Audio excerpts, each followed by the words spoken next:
Bom dia, muito bom dia, está no ar o Jornal do Boris. O Jornal do Boris é um sobrevoo pelos principais acontecimentos do Brasil e do mundo a partir das primeiras páginas dos jornais. Vamos começar com uma notícia triste, a morte do brilhante jornalista José Nelo Marques. Ele teve uma passagem por diversas emissoras de rádio de São Paulo, sempre ponderado, sempre muito cordial com os colegas e com os ouvintes. Ele morreu aos 69 anos, de causas ainda desconhecidas. Repouse em paz, José Nelo Marques.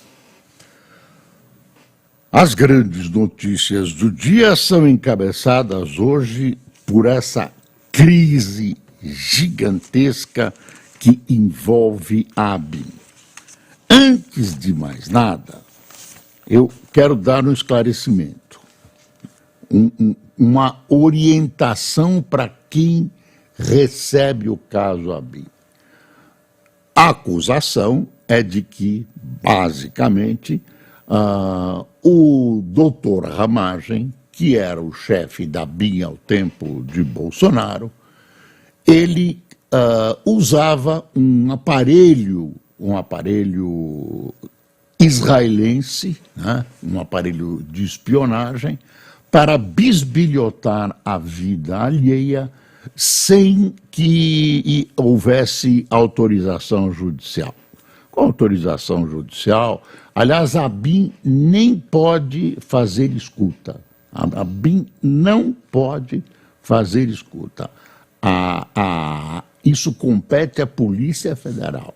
Então, mas a acusação é a seguinte: a ABIN tinha o aparelho e ouvia, em benefício da família Bolsonaro e do bolsonarismo, acompanhava um monte de gente através daquele aparelho. Então, a preliminar que eu quero deixar para você é a seguinte: esse tal aparelho de fabricação israelense não ouve as conversas. A gente vai vendo o noticiário e isso não fica claro. Esse aparelho não ouve as conversas. O que ele faz é, ao mesmo tempo, saber aonde estão as pessoas. Como? Através do número do telefone do celular da pessoa. Então, você tem um número de celular, o número é colocado no aparelho e o aparelho passa a seguir você. Então, sabe com quem você esteve, porque você pode ver um outro número que aparece lá, ou então chamar a atenção para algum encontro. Então, sabe por onde você passou, com quem você esteve, para onde você se deslocou. Isso até é possível com pequenos programas que existem nos celulares, mas aí é uma pessoa só. Você pode achar aí, nas lojas dos celulares, nessas lojas de APs dos celulares, você pode achar para comprar e você segue um telefone. Esse não, ele segue ao mesmo tempo até milhares de telefones. Então, as pessoas são seguidas. E você descobre que fulano em política é importante, esteve secretamente com Cicrano, que fulano recebeu dentro do Palácio do Planalto secretamente a tal pessoa, e isso foi uma coisa, segundo a acusação da Polícia Federal, uma coisa enorme, né?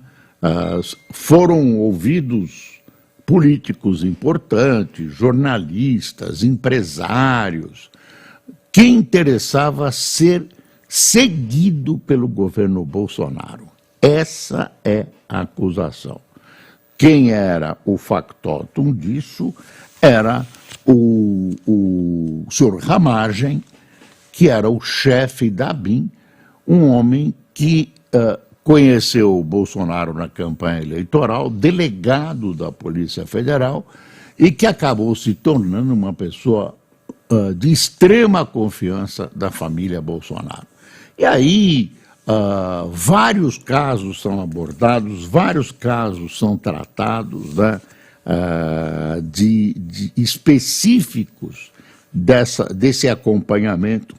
Repito, não é escuta. A máquina só acompanhava, dizia onde estava a pessoa. É crime também, não pode fazer isso, não pode fazer isso. Você pode até acompanhar com uma pessoa, olhando, segue outra pessoa, isso não é crime. Mas você se utilizar de instrumentos eletrônicos que emitem sinais, isso é crime. Isso é crime, crime inclusive nas regulamentações de TI. Então, é preciso investigar ao extremo se isso, o que está acontecendo. Uma outra coisa que eu quero te contar, que é interessante para que você acompanhe esse tipo de noticiário. Claro, o doutor Ramagem e as pessoas que o assessoravam negam com veemência que esses fatos sejam verdadeiros, que ele tenha bisbilhotado para o ex-presidente Bolsonaro e seus filhos, etc, etc. Aí tem histórias pontuais. Eu não vi as provas, nem todos os documentos, enfim, isso vai demorar algum tempo para a gente ter certeza onde está a verdade, né? Qual é a acusação dos bolsonaristas e de alguns observadores, até jornalísticos, a respeito disso? Eles falam de uma união, eu vou bem devagar para não cometer nenhum deslize grave. Deslize a gente comete, mas grave tem que ir devagar. Então, eles veem nessa ação um conluio entre o legislativo e o judiciário, né? Um acerto entre o legislativo e o judiciário para fazer, eu vou usar uma palavra forte, uma espécie de higienização do governo e de alguns postos importantes ligados ao governo. Uma higienização limpando esses cargos, limpando entre aspas, da figura do presidente Bolsonaro e das pessoas ligadas a ele. Quer ver o que fala o Poder, que é um boletim super interessante, importante? O Poder conta, né, os principais fatos, que eu não vou poder nomear todos aqui, tem vários fatos, está aqui. A Polícia Federal deflagrou operação que apura suposta espionagem ilegal realizada pela agência. Eles, inclusive, entraram no gabinete do Ramagem, que é deputado federal e líder da oposição, entraram no gabinete dele para pegar um monte de objetos, computador, telefone, etc., que pode trazer, esse equipamento pode, ou esses objetos podem se constituir em prova contra ele. Dizem que acharam até um relatório recentíssimo que acompanhava o caso Marielle. Então, ele tinha acesso a esse relatório e ele tinha 2 celulares ligados à ABIN. Dizem que tem um contato direto com a ABIN. São celulares comuns, mas tem uma ligação direta com a ABIN. O ministro do STF, Moraes, divulgou a decisão que autorizou a operação sobre casos de suposta espionagem da agência sob o comando de Ramagem. Aí o Drive destaca, né? Tentou ligar ministros ao PCC, né? Fez todo um... Aí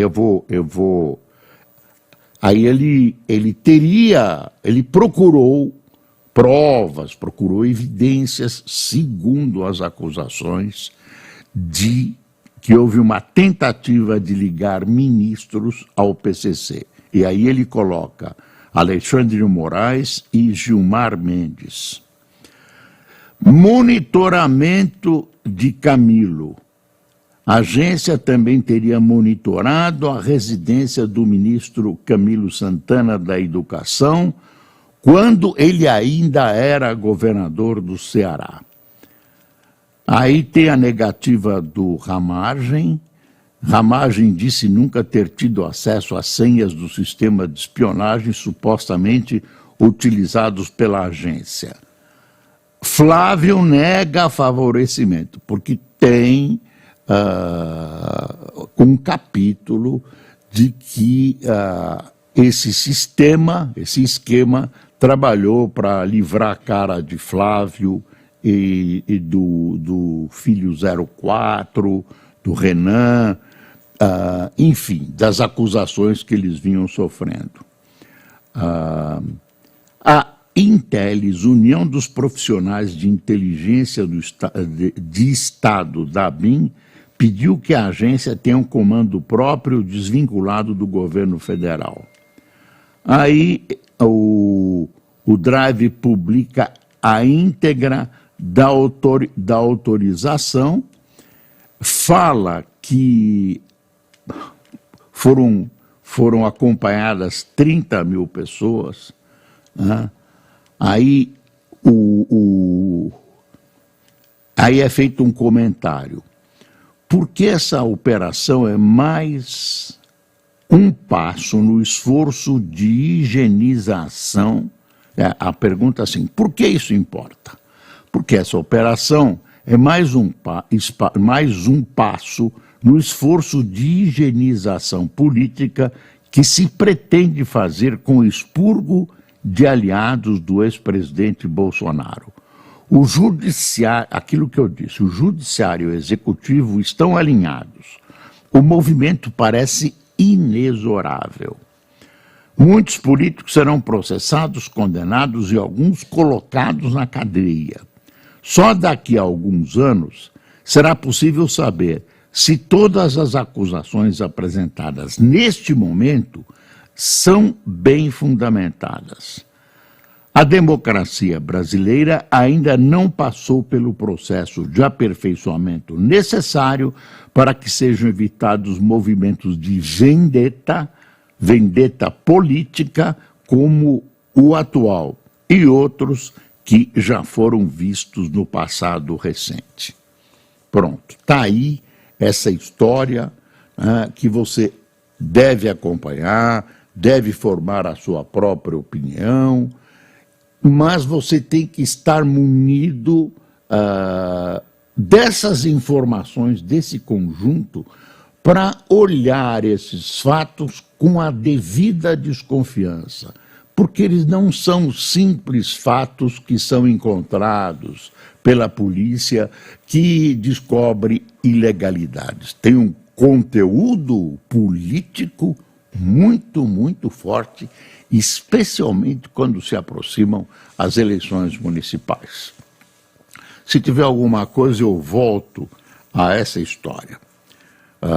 Mas é importante, importantíssimo, isso vai dominar o noticiário do fim de semana, vamos ver se aparecem mais documentos, mais provas, etc. Olha como a Folha chamou. A BIM fez espionagem ilegal para Bolsonaro, acusa a PF. Ainda tem uma briga dentro da PF, uma briga do pessoal da PF que foi para a BIM com o pessoal da BIM. Tem tudo isso para ajudar a confusão que está se formando nessa história. Aí diz a Folha, ação mira ex-diretor que nega mal feito. Polícia diz que atual tentou abafar o caso. Ainda tem isso. O atual diretor, quer dizer, a atual direção da BIM, que supostamente é ligado ao governo Lula, teria tentado abafar o caso. Não sei porquê, não sei como, não sei quais são as razões. Sei que tem uma coisa corporativa dentro da BIM, como existe em todas as corporações. Eu disse que a gente ia sair do assunto, não deu nem para respirar. Lula ameaça romper acordo com o Paraguai sobre Itaipu. Teve aí o presidente do Paraguai, quer mais dinheiro, tarifa aumentada, tem um rolo na documentação, tem o Tratado de Itaipu, depois tem um papel separado que permitiu que o Brasil vendesse para o Paraguai a eletricidade excedente, porque o Paraguai não usa toda a eletricidade que Itaipu produz para ela. Bom, o Paraguai quer um aumento, Lula bateu, disse que não vai dar, e aí as coisas estão engrossando. Ameaça romper o acordo, Lula ameaça romper o acordo que obriga o Brasil a comprar a produção da hidrelétrica que não for consumida pelos vizinhos. Hoje, os paraguaios, não é romper o acordo de Itaipu, como o título pode mostrar, é romper esse trecho, que é um papel separado, tem uma discussão jurídica aí. Mas isso irritou o Lula não quer dar um aumento. E eu, tecnicamente, não sei se o Paraguai merece esse aumento, mas é sempre assim, o Paraguai quer... E esse dinheiro que entra de Itaipu é vital para a economia paraguaia. Aí você vê a gravidade do que está acontecendo. No campo ainda da América Latina, ontem reuniram-se no Itamaraty, sob o comando do ministro de Relações Exteriores, os chanceleres da Venezuela e da Guiana. Aí saíram dizendo que não vai ter nenhuma violência e tal, mas a Venezuela continua reivindicando Esequibo. Sei que a Venezuela, neste governo, não é confiável, e o Brasil assumiu a mediação, está lá, assumiu a mediação. Fala-se que os dois presidentes, o presidente da Guiana e o ditador da Venezuela, devem se encontrar futuramente, em futuro breve, no Itamaraty. Uma coisa que ainda eu quero registrar do Lula foi a homenagem que ele sofreu, a homenagem que ele recebeu na USP ontem, que comemorou os seus 80, quantos anos? 90 anos, né? 90 anos. USP celebra 9 décadas com homenagem a Júlio Mesquita Filho. Ao celebrar 90 anos, a USP concedeu a medalha Armando de Salles Oliveira a Júlio de Mesquita Filho, em memória. O jornalista comandou o Estadão por 37 anos. No evento, na Sala São Paulo, estavam o presidente Luiz Inácio Lula da Silva e seu vice Geraldo Alckmin, entre outras autoridades. E a USP, com todos os problemas que tem, é algo a ser comemorado. É um foco de luz e cultura na América Latina e no mundo. É uma instituição brasileira rara, né? Uma instituição que está entre as top mundiais. A USP é importante para o desenvolvimento brasileiro, para o desenvolvimento da cidadania, para a pesquisa, para a ciência, etc, etc. O que seria do Brasil sem a USP? Lula critica a Vale e Gleisi faz defesa de Manteiga. Ações caem. Porra, o Lula, a Vale é uma empresa privada, ela foi privatizada, não tem, o governo tem uma participação, mas não tem maioria, e o Lula resolveu que o Manteiga tem que integrar esse conselho. Do conselho, o conselho elege um dos seus membros para presidente. Então ele quer botar um Manteiga de presidente. Isso é democracia. Que história é essa? Uma interferência brutal de um governo. Está aqui a Glaze, todo mundo, querendo enfiar o Manteiga com toda a sua biografia, com todo o seu passado, como presidente de uma empresa privada, pressionando. Pelo amor de Deus, isso é uma vergonha. Isso é uma vergonha. Enquanto isso, o PT tenta reescrever a história. Aquela história do Lula, que ele veio presidente da República com a sua responsabilidade do cargo, dizendo que isso foi uma iniciativa americana para atropelar a Petrobras, não tem prova nenhuma, e vem o presidente com essa acusação para substituir o que eles gostam de chamar de narrativa. Essa tal narrativa da Petrobras, o Petrolão, está comprovado. O PT vai carregar isso até o fim da vida. PT tem horror aos fatos. Olha aí, ao lançar suspeitas infundadas sobre a idoneidade do jornalismo profissional, o chefe da SECOM, Paulo Pimenta, deixa claro que só está onde está para servir de arauto da mitologia petista. O que ele criticou? Criticou a volta da Abreu Lima. Aliás, ontem teve um acidente lá com feridos, mas isso não tem nada a ver. Tem uma coisa grave a lamentar: chuvas que continuam e devem continuar esse fim de semana. São Sebastião foi atingida novamente, litoral norte paulista atingido, pedaços do Paraná, trechos do Rio Grande do Sul, Santa Catarina, enfim. O pessoal lá está sofrendo. Ontem a televisão mostrou trechos assustadores. As pessoas perdem as suas casas, perdem os seus objetos, e isso acontece da periferia da cidade, onde moram as pessoas mais pobres.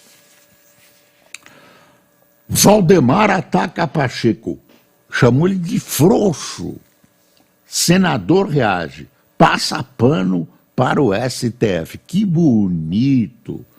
Um político líder, né? Valdemar está lá em cima, queira ou não queira. E Pacheco, presidente do Senado, sendo chamado de frouxo por ele, dizendo que esse Valdemar passa pano no STF. Qual é a briga? É que o Valdemar acha, e pelo menos diz, que o presidente do Congresso não deveria ter deixado, não deve deixar a Polícia Federal entrar nos gabinetes dos parlamentares, que o Pacheco não reagiu com a devida autoridade. Tabata critica a polarização e diz que, se eleita, terá apoio de Lula e Tarcísio. Aí o PSB lançou a Tabata. Deputada se apresenta como nome do centro político ao lançar sua pré-candidatura em São Paulo. Ela reitera convite a Datena para vice. O vice-presidente Alckmin mandou uma mensagem de vídeo. Ela é interessante, ela fez esse lançamento na laje da casa, da pobre casa onde ela nasceu e foi criada. E o Datena, que ainda não está oficializado como vice, mas parece que ia ser, também foi o ministro, o Márcio França, ex-governador. Quer dizer, fizeram um lançamento interessante. Enquanto isso, o Tarcísio e o Nunes anunciaram várias medidas, promessas para o centro. O centro vai virar ouro. isso eu já ouço há pelo menos 80 anos. Teve o perigo de ela levar o Datena nesse evento, porque o evento foi realizado na Laje. Se você olhar a fotografia, você vai ver que o Datena engordou. Olha aí. E ele, muito pesado, a gente não sabe se a laje da casa dela antiga aguenta. Então tem que tomar cuidado, viu, Tabata, com quem você leva. Tem que tomar cuidado com quem você leva. A Datena, meu amigo, é uma figura que tem um peso corporal respeitável. Aí, de repente, não desabou. Pelo jeito, ele vai ser o vice na chapa da Tabata. Não sei que futuro o Datena vê nisso, em todo caso.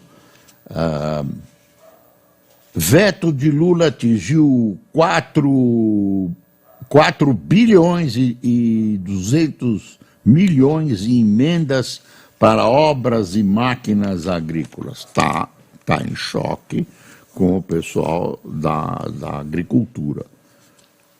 Veja, teve corte para todo lado, está tendo essa discussão do corte das emendas parlamentares, mas com o Exército ele não mexeu, com as Forças Armadas não teve corte.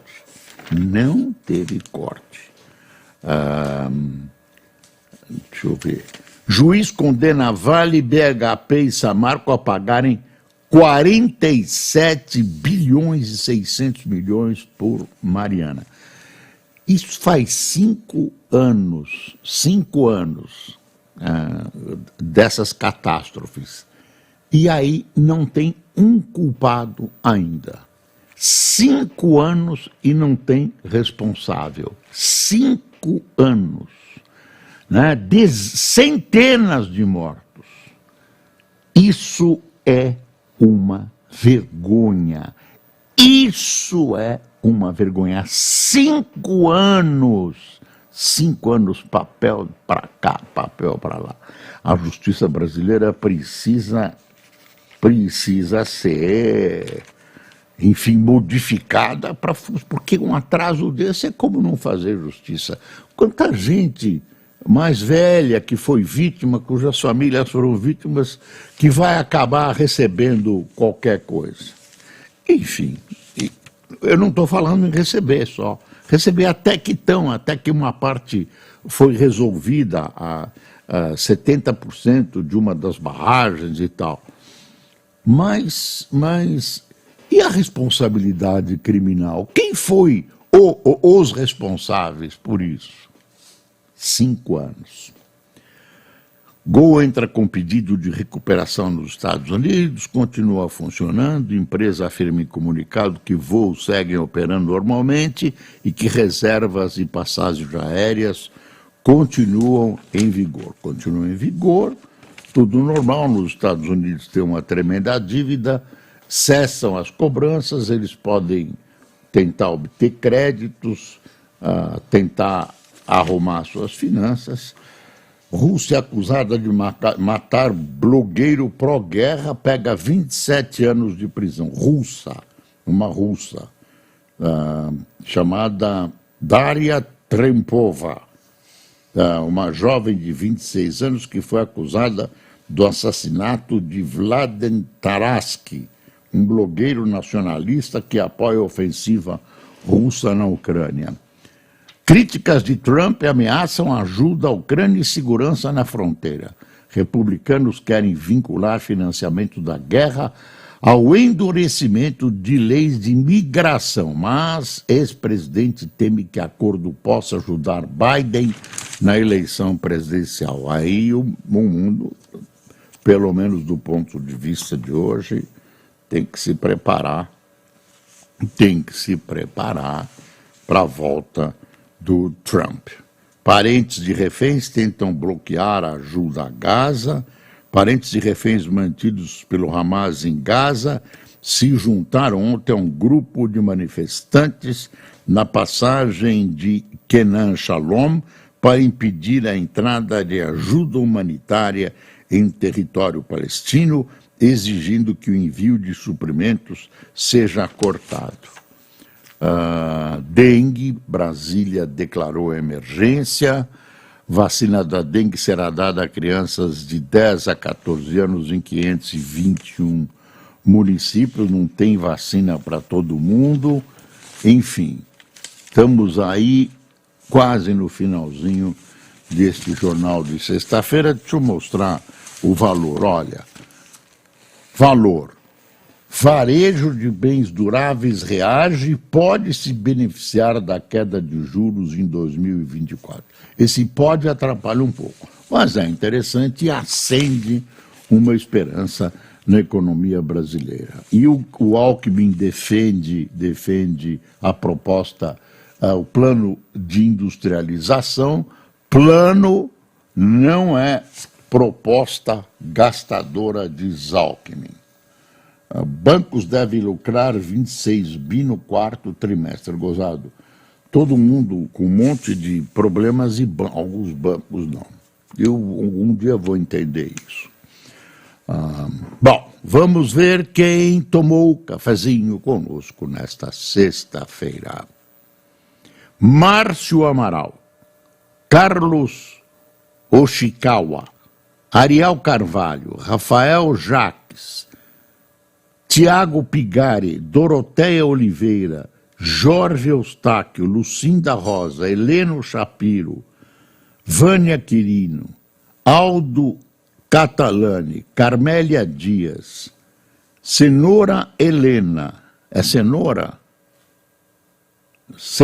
Sandra, pelo amor de Deus, cara, sua letra hoje está Elia Mazeto, Luiz Ribeiro, de Águas Lindas, Goiás, Andrés Rocha, de Boca da Mata, Mato Grosso, Anderson Luciano, de Marília e Siqueira Batista, de Fortaleza, no Ceará. Pessoal, fim de semana agitado, chuvas em grande parte do Brasil, calor em outras partes. Providências têm que ser tomadas, porque esse, tudo indica, será o novo normal.